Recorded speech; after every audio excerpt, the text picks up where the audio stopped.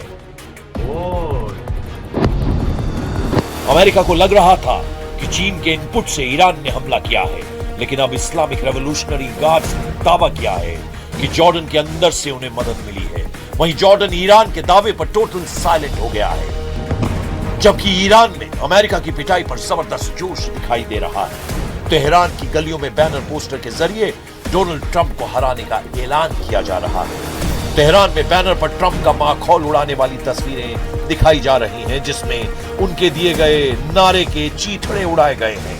एक तरफ Iran America पर दबाव बनाने का कोई मौका नहीं छोड़ रहा है, तो दूसरी ओर कुछ अमेरिकी अधिकारियों के दावों से भी ट्रंप का हौसला पस्त हो सकता है।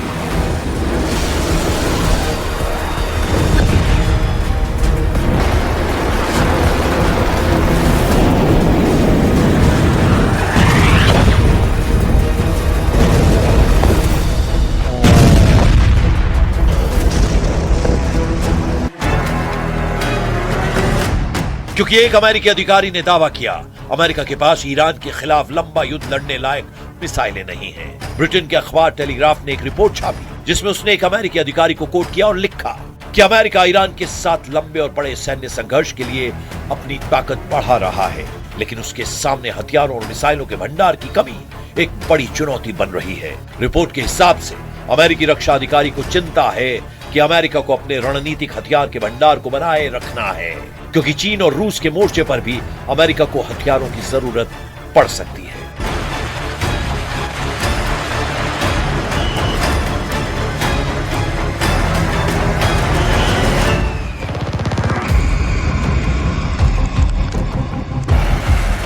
जब अमेरिकी सेना ईरान के हमलों से खौफजदा है,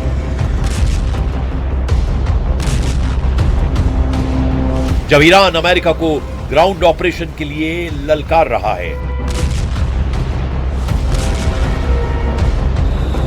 तब हथियारों की किल्लत की रिपोर्ट डबल झटके से कम नहीं। लेकिन ट्रंप का मूड खराब करने वाला एक बयान इजराइल से भी आया है। इजराइल के वित्त मंत्री बेजलेल स्मोट्रिच ने घोषणा की है कि अब उनकी सेना ईरान युद्ध में शामिल होने के लिए तैयार नहीं है। स्मोट्रिच ने दावा किया कि मौजूदा हालात इजराइल के लिए सबसे अच्छे हैं, इसलिए वो ईरान में अपनी ताकत जाया करने की जगह हमास और हिजबुल्लाह का सफाया करने में लगा रहेगा। हालांकि इसके पीछे ईरान से आए मोसाद की इंटेलिजेंस को माना जा रहा है, जिसमें बताया गया है कि ईरान ने एटम बमों का लैब एक्टिव कर दिया है।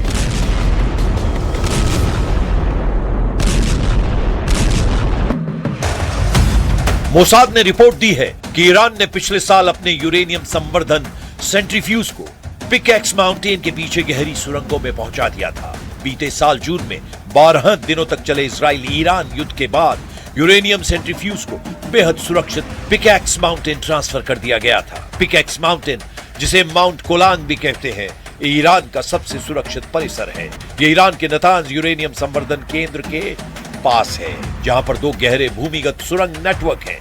ये सुरंगें अमेरिका के सबसे शक्तिशाली बंकर बस्टर बमों की पहुंच से भी बाहर है।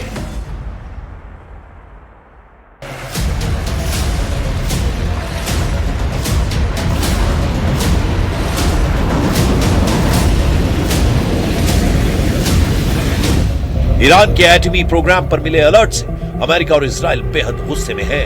ट्रंप 100 बार ये बात कह चुके हैं कि ईरान को किसी भी कीमत पर एटम बम नहीं बनाने देंगे, लेकिन मोसाद की रिपोर्ट बता रही है कि न्यूक्लियर ग्रेड यूरेनियम को मुश्तबा के कमांडर्स सीक्रेट लोकेशन पर सेफ जोन में रख चुके हैं। क्या इसी वजह से ईरान को समझौते के प्रस्ताव मिलने लगे हैं? ईरान ने बताया कि कई देशों ने फिर से बातचीत का माहौल बनाना शुरू कर दिया है।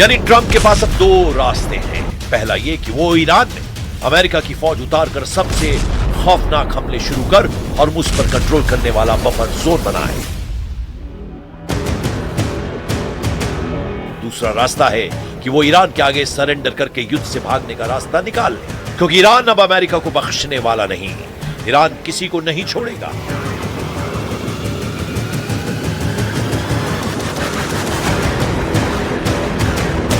ईरान सभी दुश्मनों का दम उखाड़ कर रुकेगा। वो अमेरिका है, इजराइल है या फिर खाड़ी देशों में ट्रंप परस्त कोई भी दुश्मन। अब ईरान की रेंज में अमेरिका का एक एक अड्डा आ गया है, जिन्हें बचाने के लिए डोनाल्ड ट्रंप ईरान में सेना भेजने का प्लान बना रहे हैं। मकसद हॉर्मुज के करीब बफर जोन बनाना है, जिससे ईरान तेल के जहाजों को निशाना न बना पाए। साथ ही अमेरिका ने अगर ईरान की जमीन पर कब्जा जमाया तो ईरान की लाइफलाइन कट सकती है।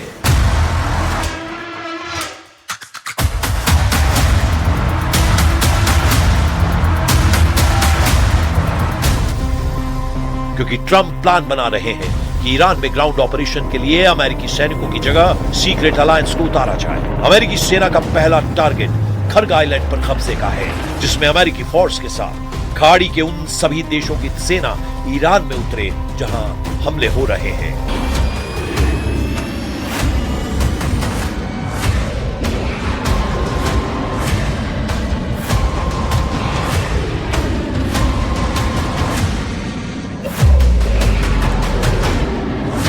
मगर इस मिशन में अमेरिका के साथ क्या हो सकता है, उसका नफा नुकसान तौला जा रहा है।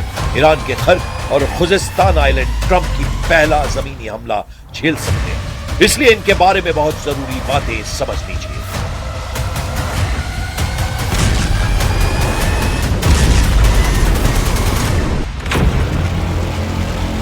मैप पर देखिए, यह है खर्ग द्वीप। ये फारस की खाड़ी में है, जबकि मेनलैंड ईरान में है। ये जगह है खुजिस्तान। इस इलाके में ईरान का बॉर्डर इराक से लगता है। ये दोनों जगह इस वक्त युद्ध के हॉट पॉइंट बने हुए हैं। खर्ग द्वीप पर ईरान के तेल निर्यात का टर्मिनल है। यहीं से उसके 90% तेल का निर्यात होता है। जबकि खर्ग द्वीप से जो तेल निर्यात किया जाता है, ईरान के खुजिस्तान प्रांत से निकाला जाता है। खुजिस्तान को ईरान की एनर्जी कैपिटल कहा जाता है। ईरान का 80% तेल खुजिस्तान की जमीन से निकाला जाता है।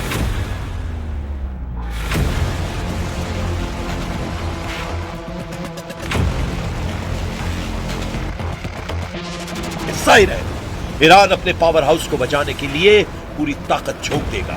ईरान की ग्राउंड फोर्स को ट्रंप हल्के में नहीं ले सकते। ईरान की फौज 6.5 लाख है। इसके अलावा पैरा मिलिट्री फोर्स 2.5 लाख के बराबर है, जबकि ईरान में एक्टिव बसेस फोर्स 20 लाख तक हो सकती है।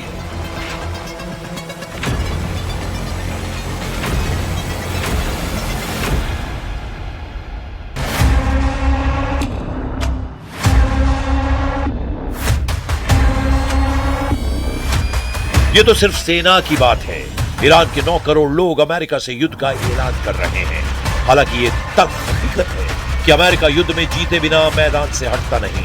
अगर अमेरिका जीत से दूर होता है तो दुश्मन देश को ही तबाह कर डालता है। सुपर पावर से दुश्मनी मोल लेकर खाड़ी में कई मुल्कों का नक्शा बिगड़ चुका है।